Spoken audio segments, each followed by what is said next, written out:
Have you ever felt a silence so deep that it seemed to hold a memory you hadn't lived yet? Welcome, dear dreamer. Tonight, let yourself drift beyond the veil of the known, into a place where cities sleep in mist, books whisper lives not lived, and echoes remember you, even if you've never been there.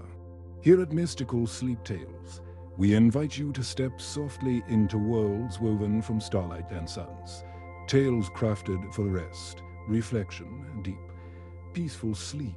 If these stories speak to your soul, please consider subscribing to the channel. You will help keep the dream alive and open doors for more wandering souls, just like you, to find their way into forgotten worlds. Now, close your eyes, breathe softly, and return with us to the city of silent echo. It began on a night wrapped in velvet mist, the kind of mist that blurs not only roads, but thoughts, softening every sound, every color, until all that remains is stillness and breath. A couple, two wandering hearts, hand in hand, drifted through the quiet curves of an old European road. Their car moved slowly, almost reverently, as though guided not by map or machine, but by something older, something listening. They weren't rushing. There was no destination marked, no hotel waiting, no schedule left to obey. Just the sound of the tires rolling over damp stones, the occasional flicker of a street lamp bending through the fog, and the comfort of silence between them. Then, without ceremony, they crossed an old bridge, stone, mossy, bowed in the middle, as if it had carried more than people across it. It was there that the change began, imperceptible, but undeniable. The sky dulled, not darker, just quieter. The air grew thick, not heavy, but hushed. Even the bird song disappeared, replaced by a kind of silence that felt intentional. They glanced at each other, a wordless pause, and neither of them said, "Did you feel that?" Because both had. Moments later, the road curved gently to reveal a city.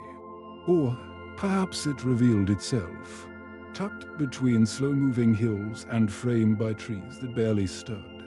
It seemed too pristine to be forgotten, and yet they had never seen it on a map. No signs, no GPS ping, just there, Echoland. That was the name carved into the iron arch stretching across the entrance road. Delicate lettering, laced with ivy and thyme. The car rolled forward as if invited. The city wasn't abandoned, but it wasn't alive either. Buildings stood tall and whole, beautiful old stone façades, balconies with curling ironwork, fountains that should have gurgled but stood still. Shops lined the cobbled street, their windows clear and dustless, yet not a soul in sight. More than empty, it was quiet. Not the quiet of nightfall or snowfall, but the quiet of a held breath of a place waiting. The couple stepped out of the car, their footsteps muffled on the stone. The air held a faint sweetness, like lavender that had dried 100 years ago and still lingered. They didn't speak, not because they were afraid, but because words might disturb something sacred here. As they wandered, the city unfolded around them like a dream, slow, symmetrical, intentional. No chaos dot, no clutter, as if it had been built from memory rather than stone. And then they saw it. At the center of a silent square stood a building more majestic than the rest, an old library, 4 stories tall, with tall arched windows that reflected no light. Its doors were wooden, carved with patterns that shimmered faintly under the moonlight. Spirals, stars, branching trees, turning pages. As they approached, the doors creaked open. Not loudly, just enough to be heard, like a sigh. They paused again, not in fear, but in recognition. Something deep within them had always known this place existed. And without knowing why, They stepped inside. The moment they stepped inside, the air shifted. It was warm, not in temperature, but in memory. The kind of warmth you feel when you find a photo from childhood or enter a room that smells faintly of someone you once loved. The scent was gentle, old paper, candle smoke, and something floral and faded.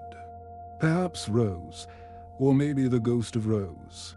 The floor beneath their feet was polished wood, smooth and dark, and it creaked softly under their steps, like a house breathing them in. And above them, silence. But not an empty silence, a full one, like the hush of a cathedral after the choir has finished, or the forest just before rain. The library stretched far beyond what they could see. Endless shelves disappeared into the gloom, each carved of dark wood, each holding hundreds, thousands of books. Some large, some delicate, some with gold spines that shimmered faintly, others wrapped in weathered leather or cloth. They walked in slowly. Neither asked questions. They simply knew. This place was not built for answers. There were no lights, yet they could see. Soft illumination glowed from nowhere and everywhere at once, as though the books themselves were lit from within, or the very walls remembered starlight. Then, as they reached the heart of the library, something impossible happened. One of the books, a slender one, with a spine the color of moonstone, slid gently forward on its own. It hovered for a moment, then floated down into the woman's hand. She caught it without thinking, as if she had always expected it.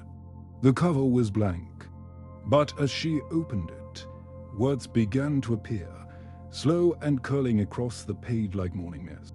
And the story was hers, but not this life, a different one. In this vision, she had stayed in her hometown, never left, never wandered. She'd chosen a stable path, one of comfort and routine.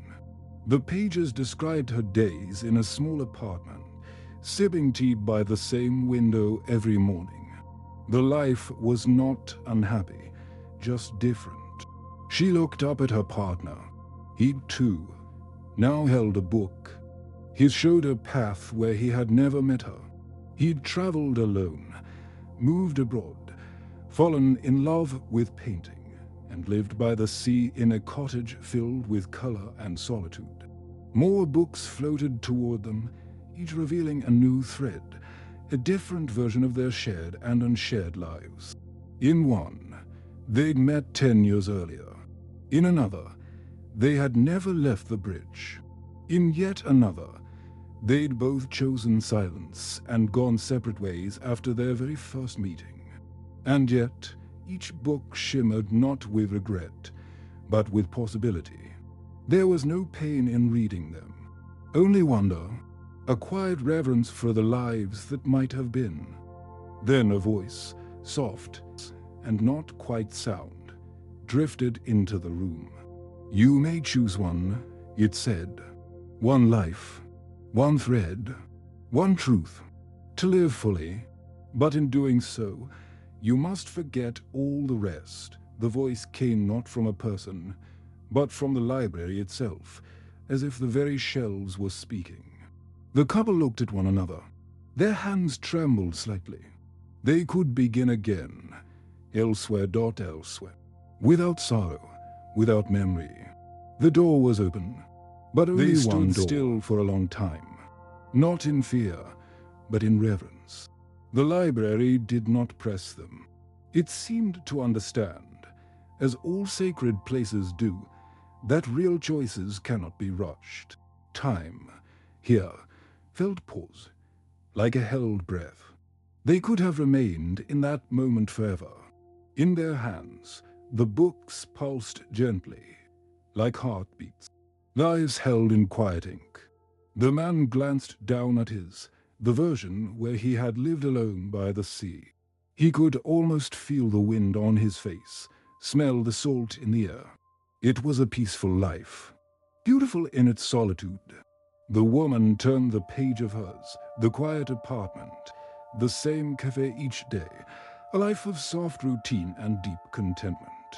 It too held its own kind of peace. Then they looked at each other, and as their eyes met, everything else faded. Memories came rushing in, rainy afternoons spent in silence. The way he touched her hand when words weren't enough. The way she looked at the world with that quiet wonder that made ordinary things feel enchanted. Their laughter in places that no longer exist. The fights, the apologies, the quiet healing, the years they had built, moment by moment, mistake by mistake, grace by grace.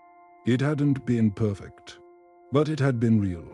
Their life together, the one they now held in memory, was woven not from grand choices, but from small moments that only made sense when held side by side.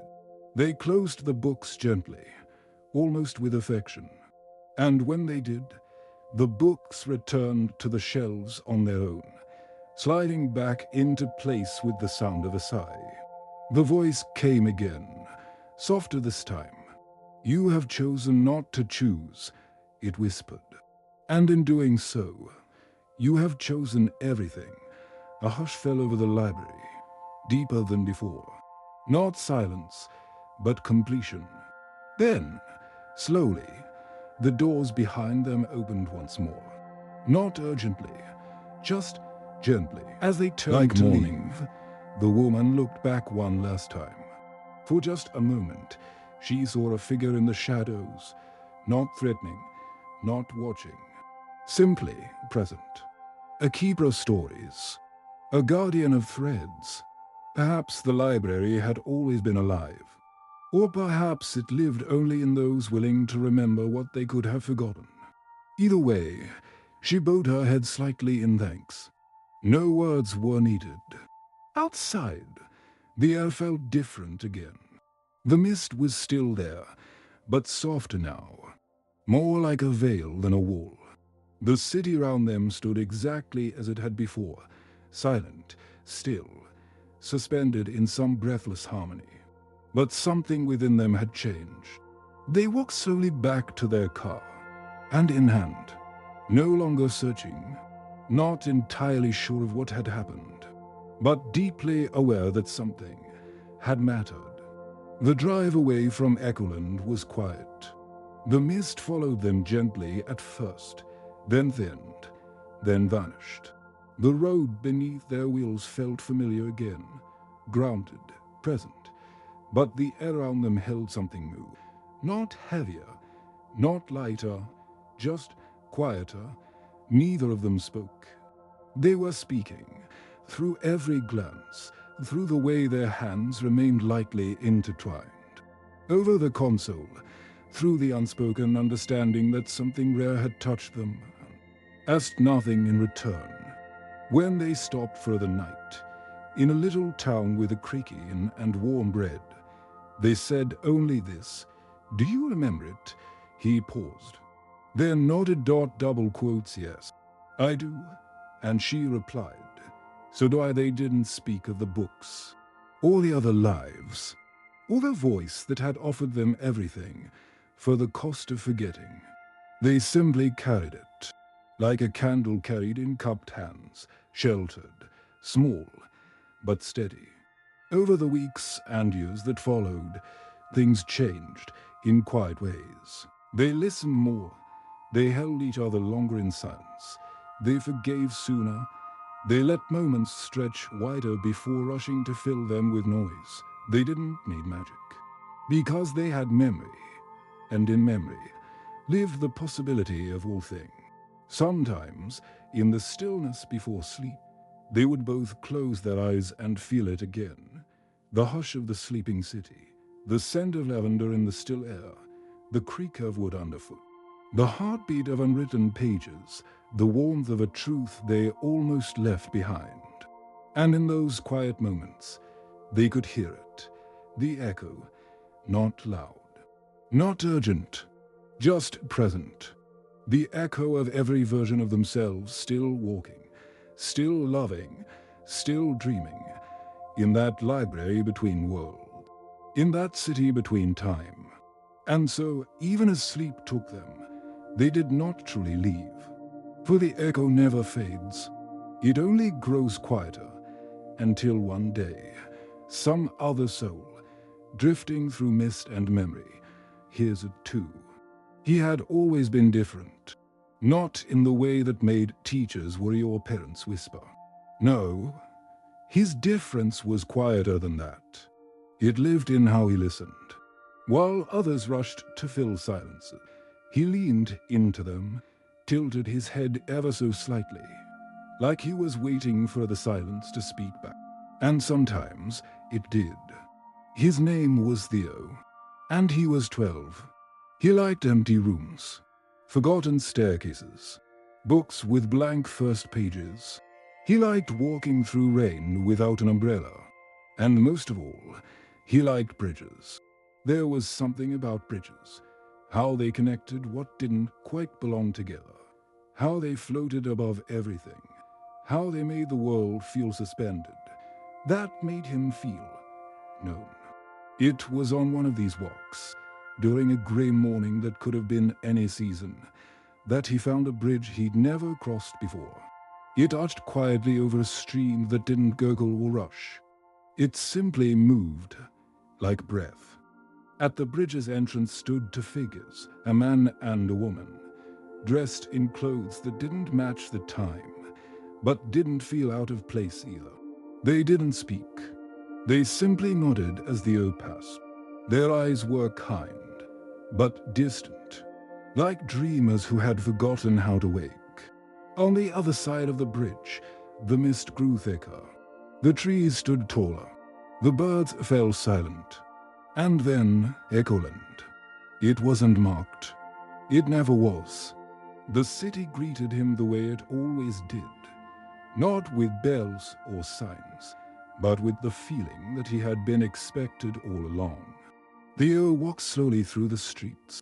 The cobblestones didn't echo. The windows didn't blink. But everything watched him, not with eyes, but with memory. At the center of the city, the library stood waiting, unchanged by time, and touched by ivy or decay. The doors opened as he neared. Of course they did. He entered. Inside, it was warmer than he imagined, softer and silent in the way only sacred places are. He did not call out. He did not wonder. He simply waited, and after a few moments, he heard it, a whisper like pages turning, a sigh like stories waking. And there, between the shelves, he saw her, the woman from the bridge, but younger or older, or truer. She smiled at him, not in welcome, but in recognition. "You've come early," she said, and Theo, who had never met her, nodded. As always, the library didn't feel like a building. It felt like a thought someone had once and forgot to finish. Its walls didn't hold the space. They invited it. The shelves didn't simply carry books. They remembered them. Theo followed the woman without needing to ask where she was going. She didn't look back, but her presence was gentle, like a lantern walking just ahead of the dark. They passed corridors that curved without logic, stairs that seemed to breathe, and alcoves where candlelight flickered, though no flame burned. Finally, she stopped, in front of a small reading table, simple, wooden. Familiar, like something from a schoolroom no one attended anymore. Upon it lay a single book. It was smaller than the others, bound in midnight blue, with edges that shimmered faintly when touched by thought. No title. No name. Yet Theo knew it was his. He sat slowly. The chair creaked in a way that made him feel seen, not heavy. He placed his hands on the book, and it opened itself. The first page was blank. So was the second, and the third. But when he breathed, just one, deeply, ink began to curl across the fourth. Not in letter. Not yet. In shapes. Images. Feelings pressed into form. A boy beneath a willow tree. A red ribbon tied to a doorknob. A bridge with no water underneath. He blinked, and the words caught up. It was his life, but not what had happened. What could And the book, what might, was asking him. What waited, not to choose, not yet, but to remember something he hadn't lived. A memory that felt like a distant echo trying to find its way back home. Behind him, the woman spoke. Most who come here are searching for the life they never had. But you, Theo, you've come before anything was written. You haven't yet chosen what to become. That makes you rare. He turned to her slowly. Why me? Her smile didn't answer, but her eyes did. Because some souls are born close to the veil, closer to silence than sound, closer to story than structure. And some places, like Echoland, are drawn to those souls, not to change them, but to protect them until they're ready to step forward. Theo looked back at the book. Its pages were no longer blank, but they were still unwritten. And he understood, in the quiet way that only children and dreamers do, this wasn't a book to be read. It was a book to be lived. Theo wandered, not lost, but not guided either. The woman had left without a sound, melting into the library's architecture as if she'd never been separate from. Now, he was alone, but not lonely. He carried the book pressed gently against his chest. It felt warm, not like heat, but like breath, as if it was alive, listening, waiting for him to notice what was already happening. He stepped into a hallway that hadn't been there before, or maybe it had. In Echoland, time folded like linens, soft, layered, and never quite straight. The walls here were darker, lined not with books, but with mirrors, each one fogged, as though recently exhaled upon. As he passed, his reflection trailed behind, slower than his body, as if his past was catching up. He paused before one mirror, and it cleared. He saw himself sitting beneath the old willow tree by his grandfather's farm. He hadn't been there in years, had nearly forgotten the smell of the soil, the way a wind curled through the high grass. But there it was, playing in the glass like a memory retold by someone else. He glanced down at the book in his hands. The pages had turned. A new chapter was forming. His fingers traced the ink. The boy remembers the tree, and the tree remembers the boy. He took another step. The hallway shifted. The mirrors faded, and suddenly he was outside. Not the library, not the city, but somewhere between. It looked like Echoland, felt like it, but the details were softer, less defined, like the sketch of a place not yet painted. He saw a market square with no stalls, a garden with flowers that hadn't bloomed yet, a sky just waiting for the stars to arrive. And he understood.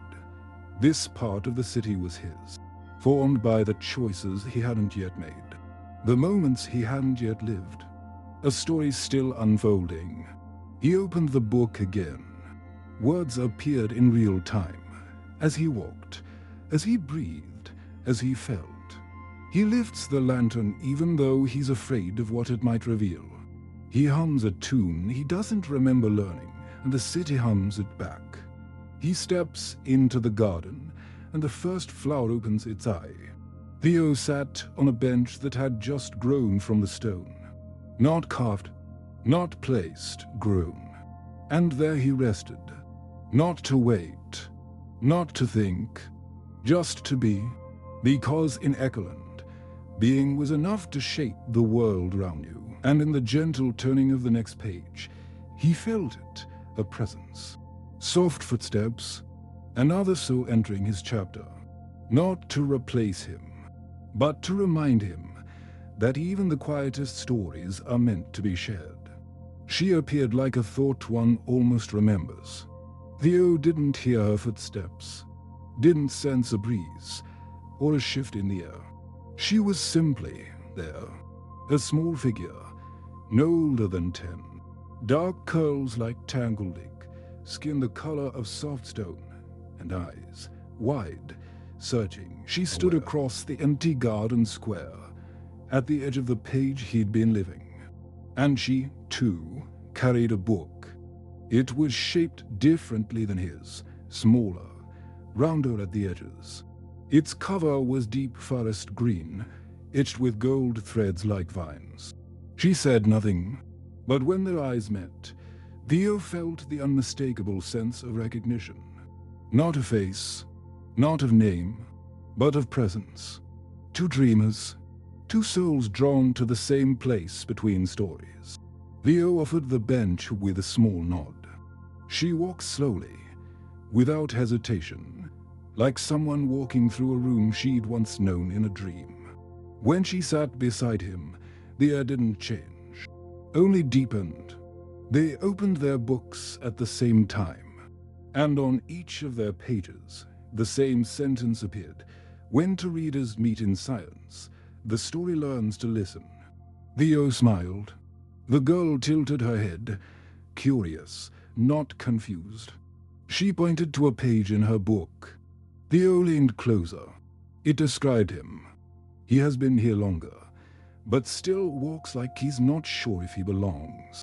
He blinked, then turned his book to show her a line about her. She walks like someone who's read the ending, but still hopes it might change. They both laughed, quietly, a breath of joy shared like a secret. Round them, the square began to shift. Benches bloomed petals, fountains sighed awake. Birdsong, faint, almost forgotten, rippled through the sky. Their presence together had made this space real. Not fixed, not final, but lived. They read together in silence, turning pages that wrote themselves as they breathed. In Theo's book, he offers the girl a question he hasn't yet formed. In hers, she answers before he asks. Still, no words were spoken. They simply knew that in Echoland, not all stories are meant to be told. Some are meant to be shared quietly, held between pages and presence, felt, not written, lived, not concluded. Eventually, the girl she pointed toward a narrow path between two tall shelves that neither of them had noticed before. He understood. Her chapter was moving elsewhere. So was his. But before they parted, she reached into her book and pulled out a single leaf, golden, glowing faintly, shaped like a question mark curling into a smile. She handed it to him.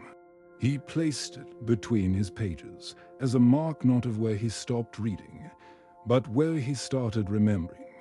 Then she turned, walked into the mist between shelves, and was gone. But her echo stayed, not loud, not sad, just present. As all good stories do, he wandered alone once more. But now, something had changed. Echoland no longer felt like a city of strangers. It felt like a memory still in the process of forming, a world building itself gently from every breath he took. As Theo passed through the square where the fountains had stirred, the petals from the benches still drifted on unseen wind. They whispered nothing, and yet everything. His book was closed now, not locked, not finished, just resting, like a candle that had been extinguished softly, its warmth still lingering. He didn't know where he was going, but his feet knew. They carried him down a spiral hallway that narrowed the deep red way. The shelves here were empty, the walls smoother, as if untouched by story. The silence was thicker, like velvet drawn over a mirror. And at the very end, the door. No markings, no signs, no handle, just wood, and waiting. He placed a hand on it, expecting it to remain closed.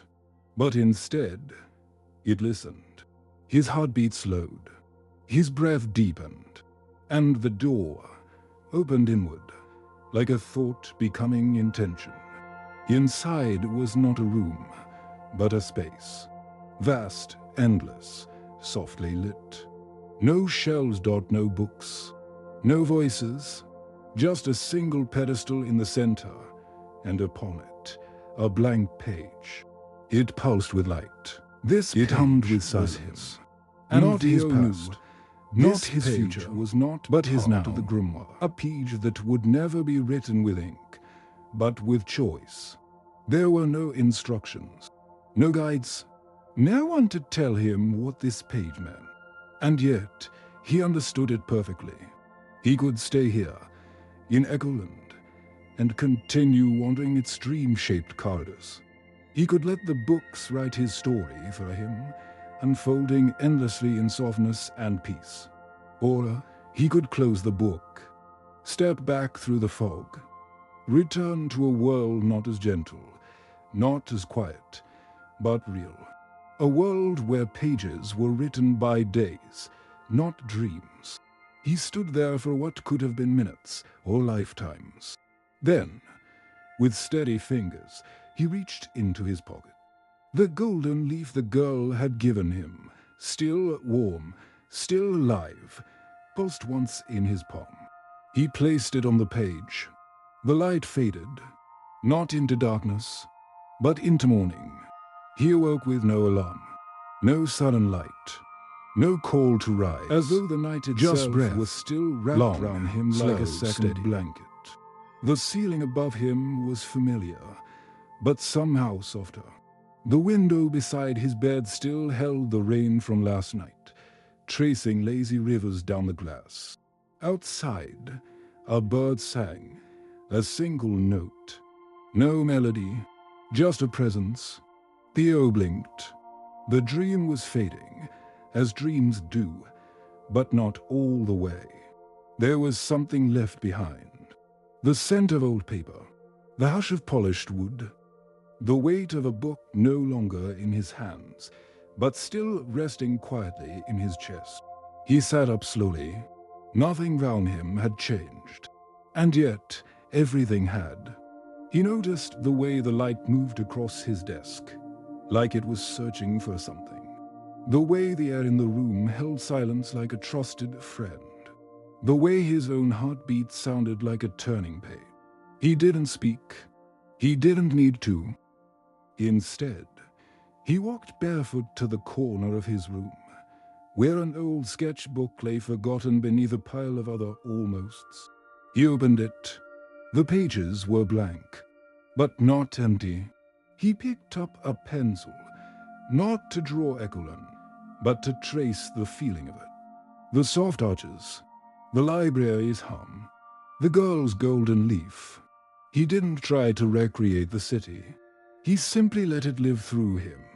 Outside, the sky began to open, not with noise, but with light. And Theo smiled, because he knew now that stories don't end. They echo, in the way we look at strangers, in the moments we choose to listen, in the breath between question and answer. And somewhere, maybe far away, maybe right beside him, a door was opening again. Not for him this time, but for someone else. Someone who would feel the mist, hear the silence, and step, unknowingly, into the city with no name on any map. And when they do, Echoland will remember. Because it always stayed with you. If you felt the mist, heard the silence, or saw something of yourself in Theo's quiet wonder, know that this tale lives on in you now. Let us know in the comments which part of Echoland echoed in your own heart. And if you'd like to wander again into new realms of sleep, of soul-bound stories, of whispered truths waiting just beyond the veil, click now on the next story appearing on your screen. And remember, you are always welcome here. With stardust and soft dreams, mystical sleep tale.